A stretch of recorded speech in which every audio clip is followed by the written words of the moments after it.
Hello, welcome to the channel. Subscribe, leave a like, and don't forget to write a comment. Enjoy watching. You ever walk into a room and feel like your presence alone is a problem? Like before you even speak, someone's already decided you're too much, or not enough, or in the way? That was me, standing at the top of the stairs in a dress I bought 2 years ago and had only worn once to a funeral, watching my cousin's engagement party unfold like some damn royal coronation. While my mom turned to me with that practiced, stretched thin smile and said, "Emily, please, don't make this about you." That one sentence hit harder than I expected. Not because it surprised me, but because it didn't. I had driven 4 hours, sat in traffic for another 2, got my nails done for the first time in months, and I was just trying to say one thing. One piece of news that had been sitting like a lump in my throat for weeks. I got the offer, I had told her quietly, just the two of us in the hallway. London, senior editor, it's official. She blinked at me, then adjusted the pearls around her neck like she needed to buy time, or maybe patience. "That's nice, honey, really, but not today." Claire's waited her whole life for this. Let her have her moment. Don't overshadow her. Overshadow her, like I was a cloud and Claire was the sun. That's how it always felt. And maybe it sounds petty, maybe it sounds like I'm being dramatic, but you'd be surprised how long someone can live in the shade without noticing how cold it really is. Claire was dazzling, as always. She wore this soft ivory dress that hugged her just right, hair curled, nails French-tipped, every move rehearsed but still looking effortless.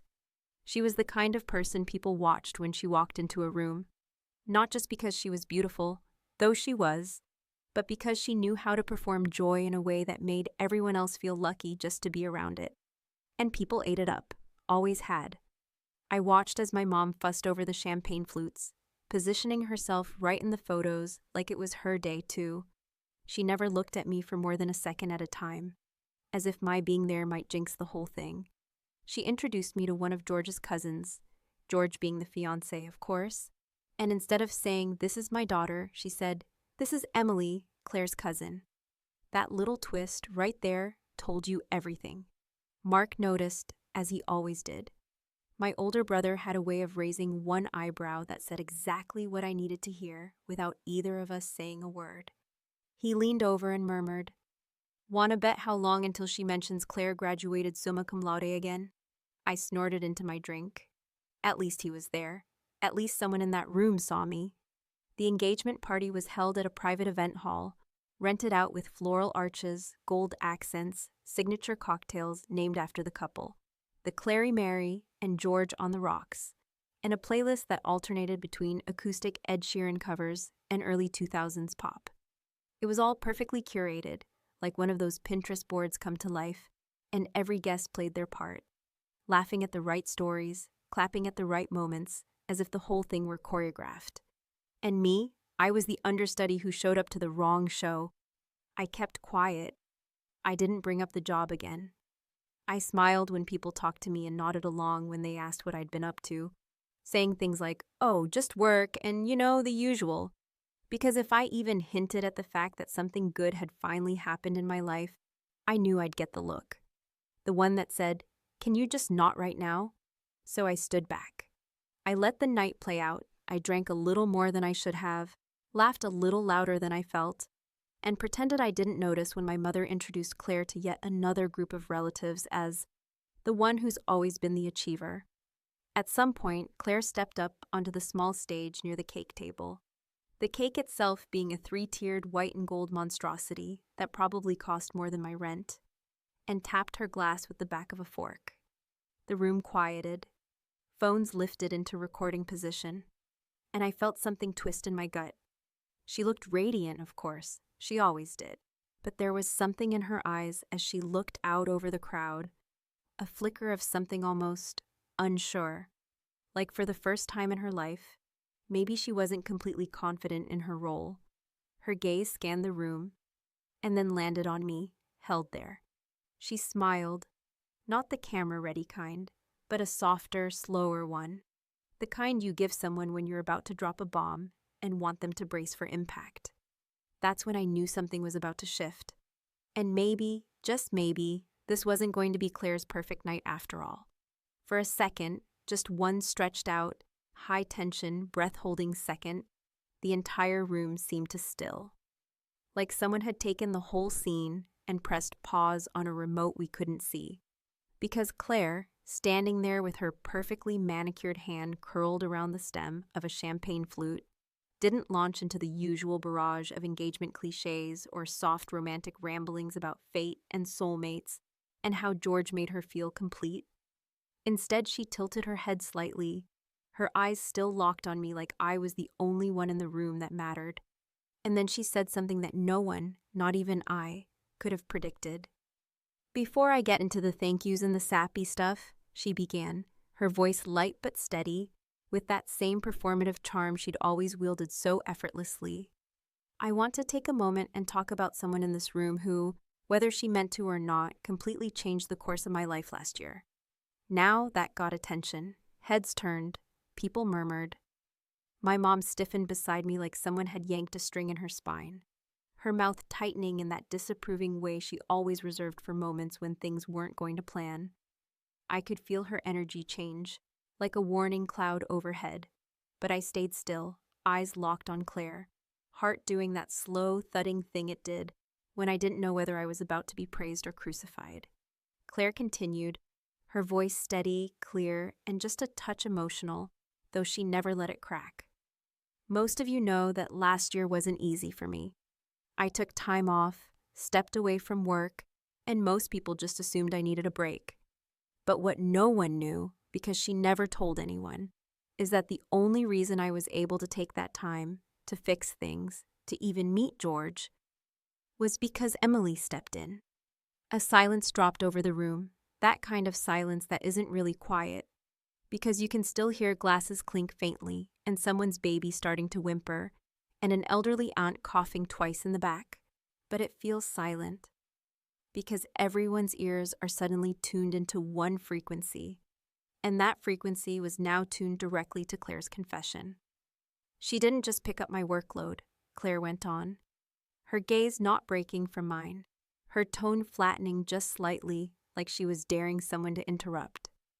"She took over my team, she managed deadlines, she lied to clients for me, she even covered for me when I was, honestly, not in a place to be handling anything, let alone a career, and she never asked for recognition, or thanks, or even a day off in return."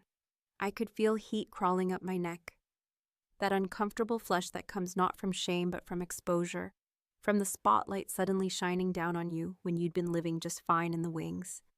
My hands clenched involuntarily around the drink I hadn't yet touched. My mother exhaled sharply beside me, barely audible, but enough to tell me she wasn't pleased with the sudden change of narrative. Of course she wasn't.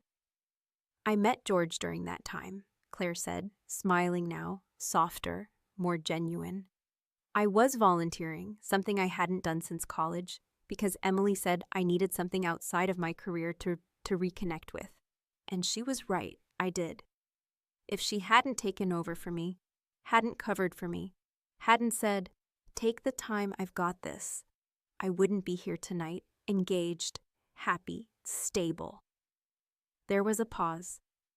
Only a second or two, but it felt like the kind of pause you find between lightning and thunder, before Claire lifted her glass a little higher and said, "So before we all toast to me and George, I'd like to raise my glass to Emily, because she's the reason I had the space to become who I needed to be, and I've never thanked her properly for that." There it was, out loud, in front of everyone, the truth I'd swallowed down for a year, the quiet sacrifice I'd made while everyone gushed over Claire's brave sabbatical and her reinvention, now dragged out into the light like a secret finally too heavy to keep hidden. The applause started slow, just Mark, honestly, clapping in that exaggerated, slightly theatrical way that dared others not to follow suit. But then others joined in. Smiles appeared, heads turned toward me.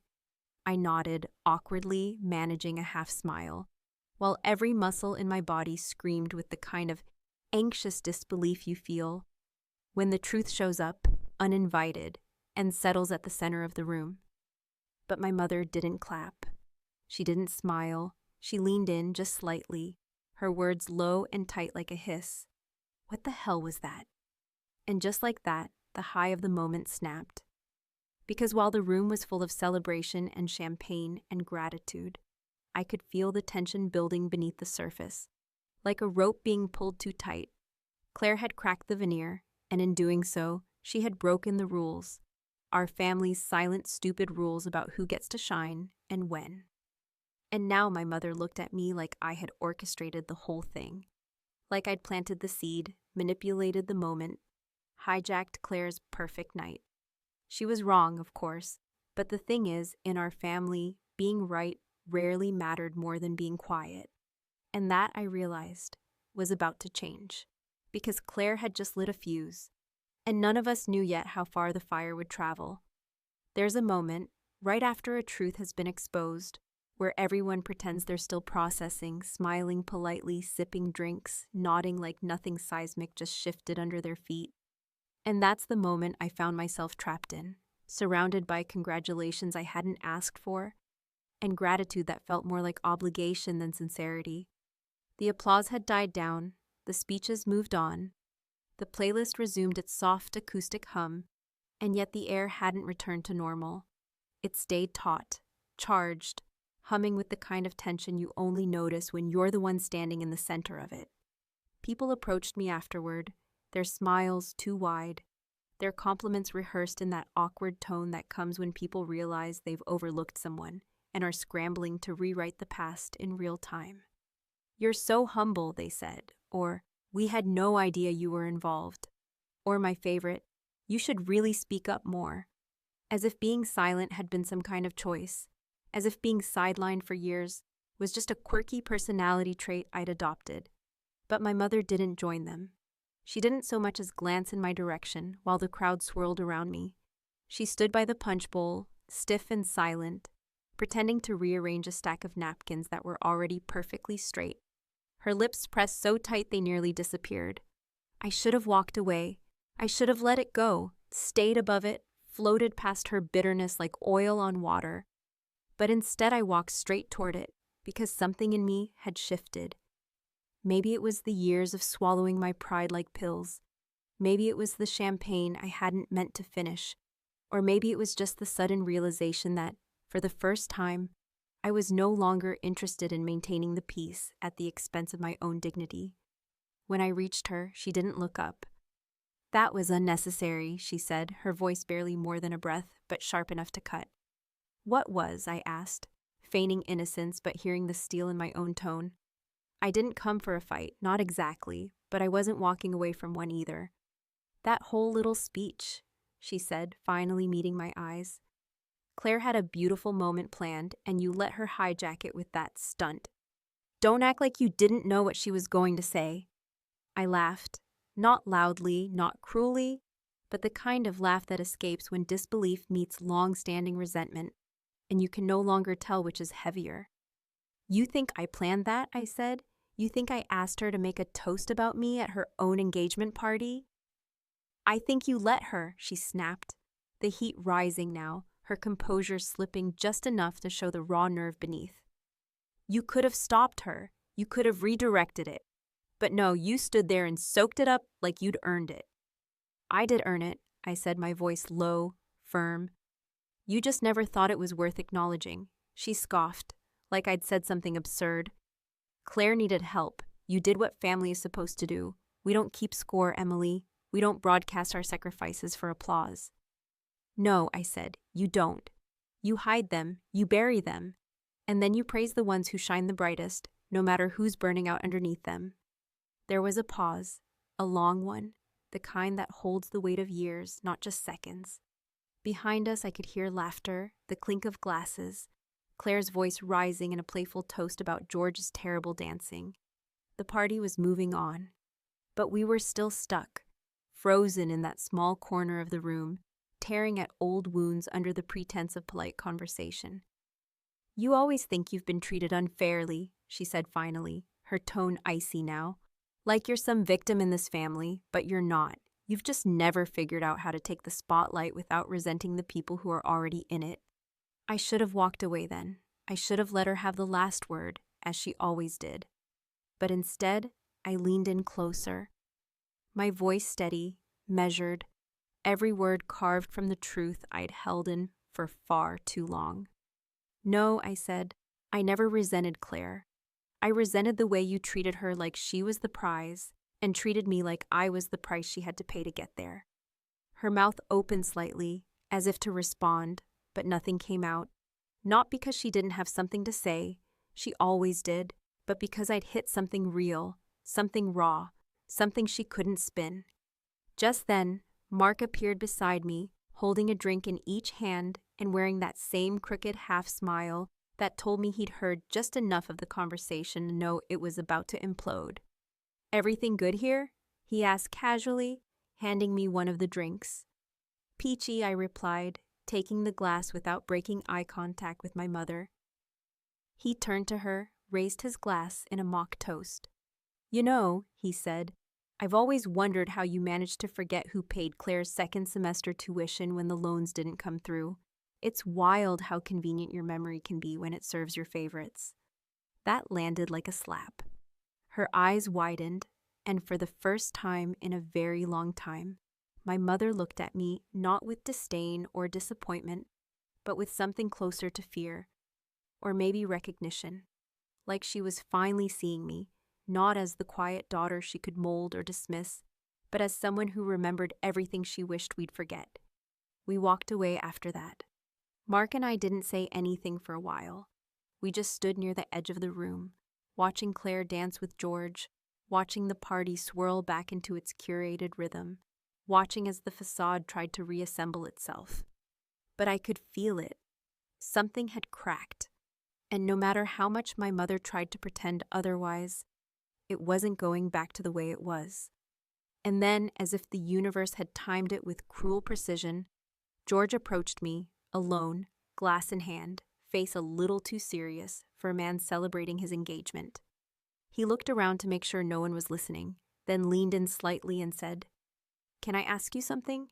About what Claire said. About what you did last year." There it was again, that pull, that unraveling thread. The fuse Claire had lit was still burning, and it was about to reach something bigger, much bigger. George didn't look like the kind of man who usually found himself at the center of tension. He had that easy, agreeable air about him, the kind that made people trust him without thinking, the kind that suggested he'd coasted through most of life on charm and timing, and the ability to say just enough without ever really saying too much.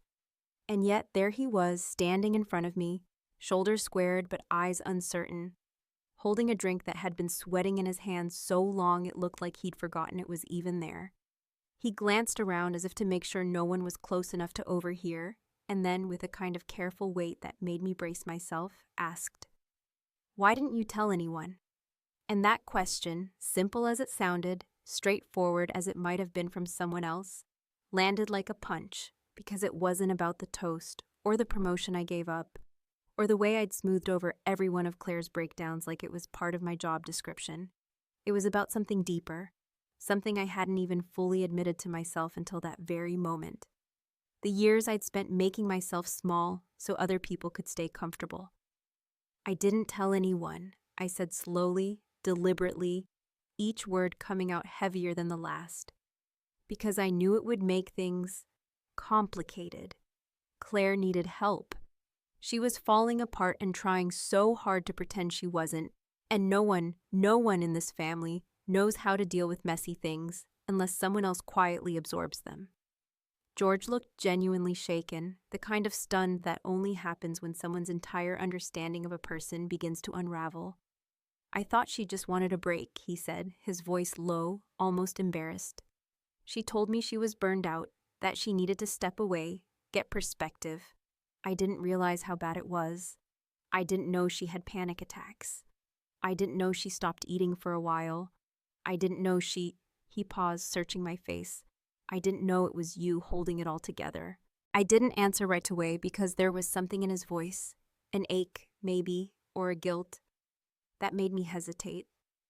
Part of me wanted to let him off the hook, to say, "It's not your fault," because that's what I'd been trained to do, minimize the mess, package it into something palatable, pretend the emotional labor I gave away wasn't that big a deal. But the other part of me, the part that had been silenced for so long it had almost forgotten how to speak, knew it was time to stop protecting everyone else at my own expense.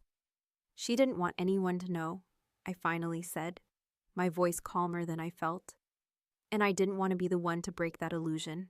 She asked me not to say anything, and I respected that, even when it meant bearing a promotion I'd worked 5 years to get. Even when it meant staying up all night finishing her projects after working my own full day. Even when it meant listening to Mom go on and on about how Claire was finally taking control of her life, while I sat there exhausted, pretending I wasn't disappearing in the background. George ran a hand through his hair, visibly shaken. "She said you were strong," he murmured.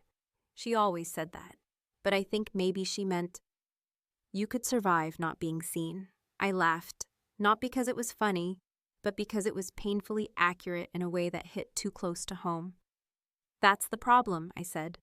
"People think being quiet means you don't have anything to say. That being strong means you're okay with carrying the weight alone. And eventually they stop asking if you're tired. They just keep handing you more." He nodded, and for a moment, we just stood there in silence, two people tangled in the wreckage of a truth that had been hidden too long. A truth neither of us fully knew what to do with now that it had been dragged into the light. Finally, he said, "You know, if it weren't for you, I don't think I ever would have met her. I wouldn't be here. This party, this engagement, this version of Claire, I wouldn't know any of it."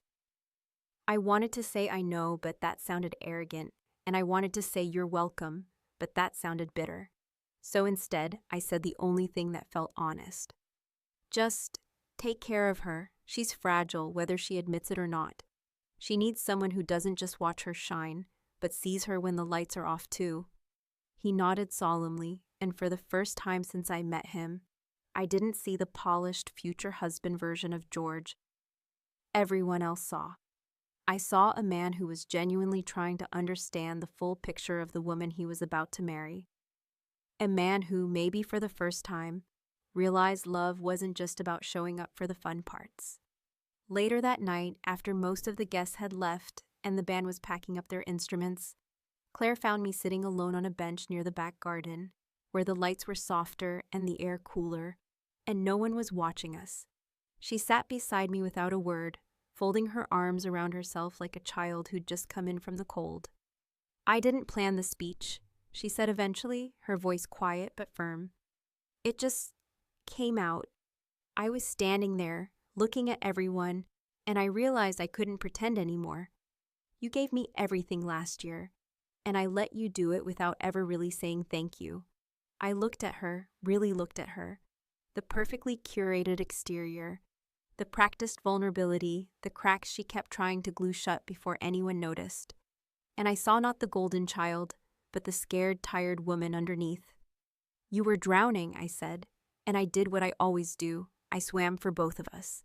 She nodded, tears building in her eyes, and for once she didn't try to hide them. "I want to make it up to you, somehow."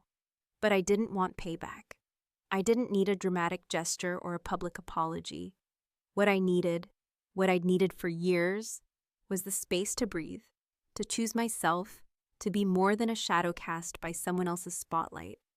And as if fate had been eavesdropping on that very realization, my phone buzzed in my lap, a London number flashing across the screen, reminding me that my window was still open, but not for long. The offer, the one I hadn't accepted yet, the one I'd convinced myself could wait until after the party, the one that suddenly felt like my only shot at stepping out of the frame and becoming the main character in my own damn story. I didn't answer the call, not yet, but I knew with absolute clarity that I would, and soon, because for the first time in my life, I wasn't just thinking about who needed me, I was thinking about what I needed. By the time the last of the guests had drifted out into the warm night, trailing half-empty champagne flutes and leftovers wrapped in napkins, I had already made up my mind. Not in some dramatic cinematic way where a single event snaps the world into sharp, undeniable focus, but in that slow, heavy, unshakable way A decision makes its home in your chest and refuses to budge. I didn't need another conversation. I didn't need more validation. I didn't even need to explain myself. I just needed to leave. And not just the venue, but the role I'd been playing for far too long, the dutiful daughter, the dependable cousin, the behind-the-scenes fixer who never made waves and always cleaned up everyone else's messes with a smile that said, "Don't worry about me." Because I was done pretending that being invisible was the same thing as being strong. The air inside the house was thick with the aftermath of too much celebration. Empty glasses, slouched flower arrangements, laughter that had turned to murmurs, shoes abandoned under chairs by women whose feet had given up hours ago. And as I stepped quietly through the hallway, past the now empty dessert table and the wilted guestbook station, I caught sight of my mother again. She stood near the fireplace, arms crossed, eyes scanning the room like a general assessing the battlefield after a surprise ambush. Her expression unreadable, but her tension radiating like static electricity. I could have slipped past her, gone out the side door, texted Mark from the car, and vanished into the night like a woman escaping her own life. But something in me, the part that still ached for clarity, for confrontation, for one final moment of eye-level honesty, stopped walking and turned to face her. She saw me instantly, and for a moment her expression softened, just a flicker of recognition passing over her face before the practiced mask of disapproval settled back in. "You're leaving?" she asked, her voice flat, not curious, not surprised, just resigned. "I am," I replied, and the calm in my voice surprised even me. She nodded slowly, as if she'd been expecting it all along, though I could tell the reality of it still stung. "You didn't even stay to help clean up." I let the absurdity of that hang in the air for a second. The implication that after all of this, after the sacrifices, the silence, the years of emotional labor, my biggest failing was not grabbing a garbage bag. "I think I've done enough cleaning up, don't you?" I said, not cruelly, but firmly, like someone finally reclaiming their time. Her face tightened, her mouth twitching like she wanted to fire back but couldn't quite find the words, and so instead, she fell back on the one thing she always used when backed into a corner: guilt. "So that's it? You're just gonna run off to another country and pretend none of this matters? Pretend we don't matter?"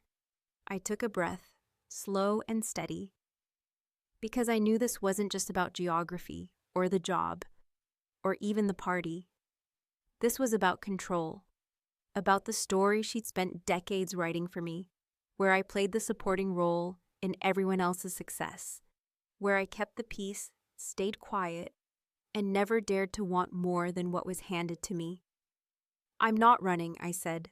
"I'm walking, finally, in the direction of something I chose for myself. And no, I'm not asking for permission." She flinched, barely, but enough. And then, as if some dam cracked behind her carefully curated facade, she said, "You know, I did what I thought was best. I always thought Claire needed more help, more attention, more, I don't know, I thought you were fine on your own." And there it was, the admission, the twisted compliment that was really a confession. She hadn't ignored me because she didn't love me. She'd ignored me because she thought I could handle being ignored. "That's the thing," I said. "Being the one who survives the fall doesn't mean you're not hurt by it. It just means you learned how to land quietly." For a moment, she didn't say anything, and I didn't press. I didn't need her tears. I didn't need a dramatic apology. I didn't even need understanding. I just needed her to hear it, to let those words sink in and stay with her long after I walked away. Outside, Mark was leaning against the car, arms crossed, keys dangling from his fingers, that familiar crooked grin waiting for me like a reassurance that some bonds aren't broken by dysfunction. They're forged in it. "You sure you don't want to stay for the cleanup crew karaoke?" he asked, nudging me gently as I approached. I smiled, shaking my head. "Tempting, but I've got a flight to book." He raised an eyebrow. "So it's really happening? London?" I nodded. 48 hours, I'm going. They want an answer by tomorrow morning." He looked at me for a moment, something proud and protective, and maybe a little sad in his eyes. "Well," he said, "damn right you're going. Just don't forget to send postcards." I hugged him tight, longer than usual, because even though we'd always kept things light between us, I knew he understood the weight of what I was doing. Maybe better than anyone. I didn't say goodbye to Claire, not because I didn't care, but because we'd already said everything that mattered in the silence between our words earlier. She'd slipped a folded piece of paper into my bag when she hugged me goodbye, and when I finally opened it hours later in the quiet of my apartment, it was a handwritten note and a one-way plane ticket to London, purchased in her name, transferred to mine, with a single line scrawled across the bottom in her rushed, messy handwriting. "It's your turn now." And that, more than any apology or acknowledgement, was the gift I never expected but always needed. Permission not from my mother or the family or anyone else who'd held the narrative for so long, but from the one person who had unknowingly kept me in the shadow for years and had finally stepped aside. I booked the flight that night. No hesitation, no guilt. The next morning, I packed light. I didn't take any photos, no souvenirs from the party, not even the dress I wore. I left it draped over a chair like a skin I no longer needed. Just my passport, my laptop, a notebook, and a sense of purpose I hadn't felt in years. I don't know what London will be like. I don't know what comes next. But for the first time in a long, long time, I'm okay with the unknown. Because this time, the story isn't being written for me. I'm holding the pen, and I'm not writing anyone else's happy ending before I get to my own.